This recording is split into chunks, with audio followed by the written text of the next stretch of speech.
Nagsimula ang storya sa isang bata ang nalungkot nang makita ang punit-punit na teddy bear niya. Naalala ng ina niyang kahit tahiin pa niya ito, talagang sira pa rin ang itsura. Kaya inisip niyang itapon na lang ito at bumili ng bago. Dinala niya ang basura sa malapit na tapunan sa ilalim ng lupa, itinapon ng supot ng ibaba na lang, at umalis nang walang inuurungan. Habang ganoon, may isang nakapusyaw na tao na nakatago sa dilim, nagmamasid. Sa mundong ito, tulad din sa atin, madali lang ituring na basura ang mga gamit, walang halaga.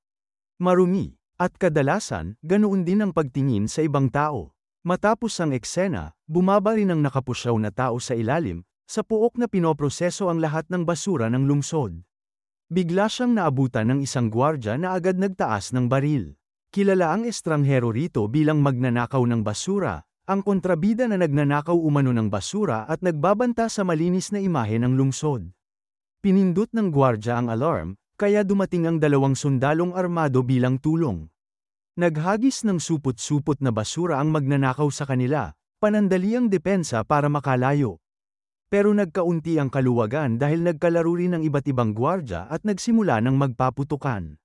Para bang may superhuman na bilis at liksi, naiiwasan niya ang bawat putok na bala.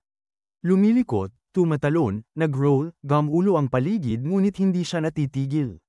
Nang dumami ang mga gwardya, may tama siya ng mabilog na bala sa braso, pero nagawa pa rin niyang tumakas sa pamamagitan ng imburnal. Pag-akyat sa ibabaw, nainis ang magnanakaw dahil palaging tinatawag siyang magnanakaw.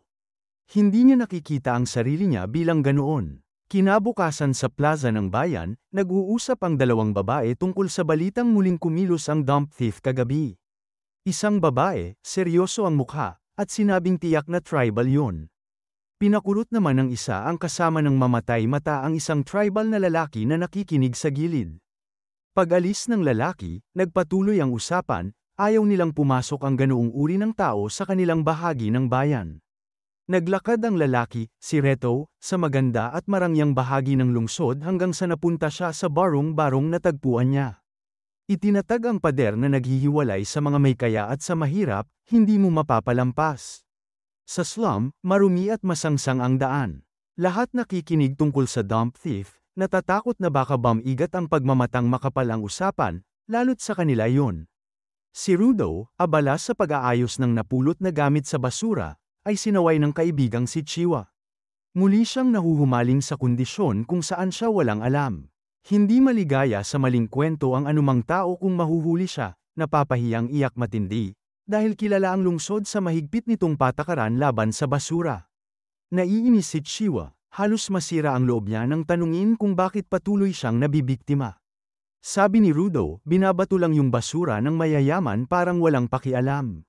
Kaya naaawa ako. At kailangan ko naman ng kita para mabuhay. Tumay ka pa si Chiwa, mahilig ka talaga sa basura, ano? Pero hindi natapos doon. Biglang dumating ang grupo ng barumbadong mga bata. Leader pa ang binata, pinagtawanan si Rudo dahil mabaho daw siya at madumi ang mga gloves. Binaliwala sila ni Chiwa at pinagtanggol si Rudo, sinabing hindi sila ganoon kalayo sa kanya. Sinabi ng mga batang yun kay Chiwa na wag nang makihalubilo sa mahirap, lalo pat anak ni Rudo raw ni isang mamamatay tao. At ayon sa kanila, ang slum ay para lang sa mga kriminal, bagamat sinisikap nilang iwasan ang stigma, bumawi ito nung pumatay ang ama ni Rudo ng ilang tao. Nagliyab sa galit si Rudo. Tumayo ng tuwid, tiningnan ang leader ng mga baa. Natakot ito, nanginginig, at nang inig ang kamao, napasabi pa nito, parang ama mo. Dalit ng kanilang takot at pangungutya, magiging mamamatay tao ka rin tulad ng ama mo. Pag-alis nila, niyakap ni Chiwa si Rudo. Naniniwala ako sa iyo, sabi niya. Hindi ka masama, hindi ka gagawa ng masama sa iba. Napatingin siya sa paboritong teddy bear na napulot ni Rudo sa basura at agad itong nagustuhan. Tinangkasan ang ibigay ni Rudo kay Chiwa, pero mahina ang boses niya.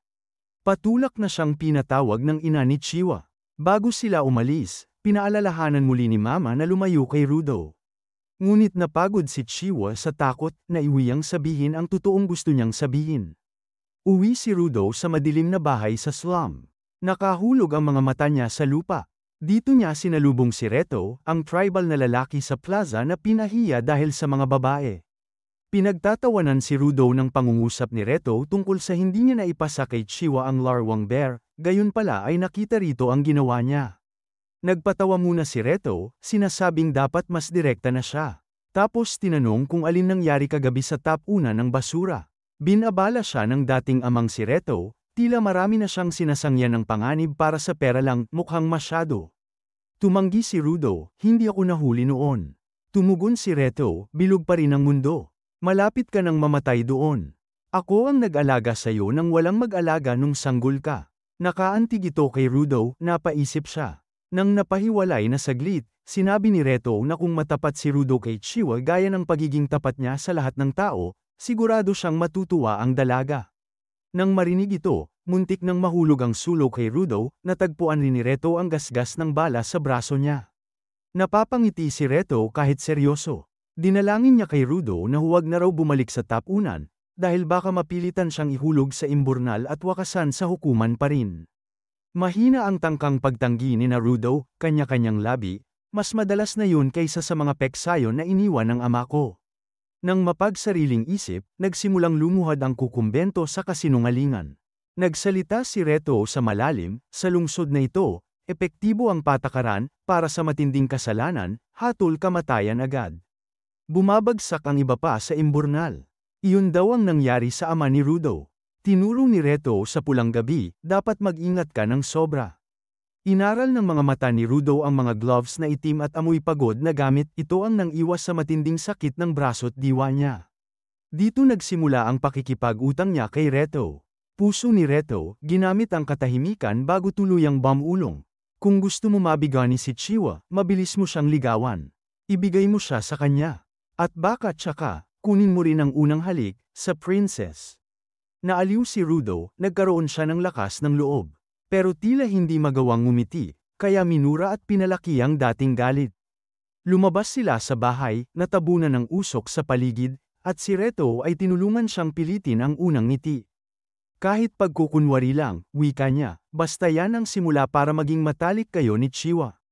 Habang naglalakad sa slum, nagmuni-muni sa sinasabing tungkol sa malaking hukay, ang abismo. Dito daw tinatapon ang basura at ang lahat ng taong tinuturing na basura ng lipunan.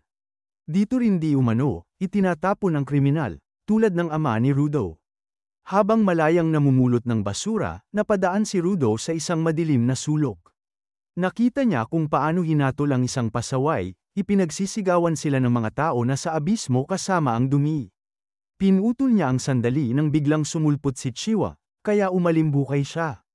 Nagtaka siya nang sabihin ni Chiwa, ang slum na ito, pinatatagan lang sa gilid ng lungsod para lagi mong maalala na pwede ka rin matapan sa abismo, kung mabibigo ka. Napahinto si Rudo, gusto kong labanan yan. Dinagdagan ni Chiwa, ayaw kitang makita doon. Pakikinggan mo si Reto, minamahal ka niya. Habang pinipigilan niya ang puso niyang kumilala sa nararamdaman, sinilip niya si Chiwa at ganap na namahinga rin siya. Mapula na ang tungot labi nila dahil sa anak ng responsibleng lalaki. Nakita ni Chiwa ang maliit na rabbit teddy, walang lalig o kung ibinigay ni Rudo ito. Bigla siyang tumakas, naglakad ng mabilis para sabihin kay Reto ang nangyari, sabik malaman ang reaksyon. Pauwi, nasalubong siya uli ng mga apostol sa slum, isang grupong naghahanap ng kalinisan. Habang dumudugo pa rin ang hidlo at saya ni Rudo, kumatok siya sa pinto, pero hindi pumasok, isang kawawang eksena muna. Biglang nakita ni Rudo si Reto na gulong sa sahig. Laman ng dugo, ang misteryosong salarin kagabi, nakabaon sa likod. Nagmadali siyang umatake para protektahan. Ngunit mas mabilis ang salarin, napalya siya at masugatan. Pumayag siyang umupo sa sahig habang tumakbo ang sospek. Bago siya tuluyang bumagsak, bamulong si Reto, lumayo ka. Anak, ito ang kailangan mo gawin, baguhin mo ang bulok na mundo. Masakit ang bulong, ngunit malakas na alam na nasa likod niya pa rin ang advisor. Ngunit sadyang mayat-maya pa, may tumunog na stun gun, umagos ang liwanag, at dumating ang mga apostol. Inakusahan siya ng pagpatay kay Reto, napunit ang ilaw ng konsiyensya niya. Ni hindi makapaliwanag si Rudo, binugbog siya ng walang awa, at pinutol ang malay ng isang suntok. Habang umiikot ang mga kapitbahay at pinag-uusapan ang balita, naniniwala na daw si Rudo na siya rin ang pumatay, sumunod gaya ng ama niya. Nakalimot si Chiwa, hindi niya makapaniwala, baka papatulan raw niya ang anak na mababa ang asal. Ihahatid si Rudo sa gilid ng lungsod para parusahan. Tigil ang mundo para sa batang Sosok-suko, ayon sa salita ng mga apostol. Siya na ang kilalang dump thief. Lalong lumala ang sitwasyon ni Rudo. Sa ilalim ng mapanghusgang lipunan, hinatulan agad siya ng kamatayan, walang masyadong paliwanag, walang pagkakataong ipagtanggol ang sarili. Habang pinalilibutan siya ng mga tao, sigawan ang maririnig. Sa bangin kasama ang dumi. Sa bangin kasama ang dumi. Isang lalaking nakasuot ng kasuotang pangrelihiyon ang humarap upang opisyal na magbaba ng hatol. Malamig ang tinig nito habang sinasabi, lahat ng dumi ay dapat lamunin ng bangin. Habang itinutulak si Rudo palapit sa gilid ng hukay, napatanong siya sa sarili, bakit ito nangyayari sa akin? Wala naman akong ginawang masama. Hindi man niya mailabas sa bibig, taimtim siyang nakiusap sa isip niya, sana may makinig, sana may sumagip. Pero sa halip na tulong, puro matatalim na tingin ang isinukli ng mga taong ni hindi naman niya kilala. Mga estrangherong walang alam sa tunay na nangyari. Sa gitna ng mapanghusgang mata, may nakita siyang pamilyar na mukha, si Chiwa. Nakapayuko ito, hindi malinaw kung hiya, sakit, o galit ang nararamdaman niya. Sa huling pagsubok na ipaglaban ang katotohanan, sumigaw si Rudo. Chiwa, hanapin mo ang totoong pumatay kay Reto. Pero nanatiling malamig ang kilos ni Chiwa. Tila wala ng damdamin, at may panghihinayang sa boses ng sabihin. Sana hindi na lang ako naniwala sa magnanakaw ng basura. At sa salitang tulad ng ama, ganoon din ang anak, itinapon niya ang stuffed toy na minsang bigay ni Rudo at tuluyang lumakad palayo, galit at puno ng hinanakit. Sa kanyang pagkakagapos, napabulong si Rudo, ang totoong dumi ay kayo. Kayo na walang sariling isipan. Kayong bulag kahit may mata, at bingi kahit may tainga. At doon, sa gitna ng galit at panlulumo, natanong niya sa gitna ng karamihan ang tunay na salarin, ang pumatay kay Reto. Pero bago pa man siya makagalaw, itinulak siya papasok sa bangin. Habang bumabagsak sa madilim at malalim na hukay, nagsimula ang sumpa ni Rudo. Sa isip niya, hahatakin ko kayong lahat sa impyerno. Wawasakin ko ang buong sangkatauhan. Galit ang bamalat sa puso niya. At habang lumulubog siya sa kadiliman, unti-unti na ring nilalamon ang kanyang isipan ng puot. Makalipas ang hindi malamang oras, dahan-daang damilat si Rudo. Nakapatong siya sa tuktok ng isang bundok ng basura. Sinundan siya ng amoy na halos hindi na niya kaya. Paglingon niya, puro basura ang tanaw, walang katapusang mundo ng dumi, patungong abot tanaw. At sa harapan niya, isang dambuhalang nilalang na binuo mula sa basurang iyon ang biglang humarap. Napuno ng takot ang mga mata ni Rudo, at doon niya lubos na naunawaan kung ano talaga ang ibig sabihin ng impyerno. Grabe, patindi ng patindi ang mga pangyayari sa seryeng ito.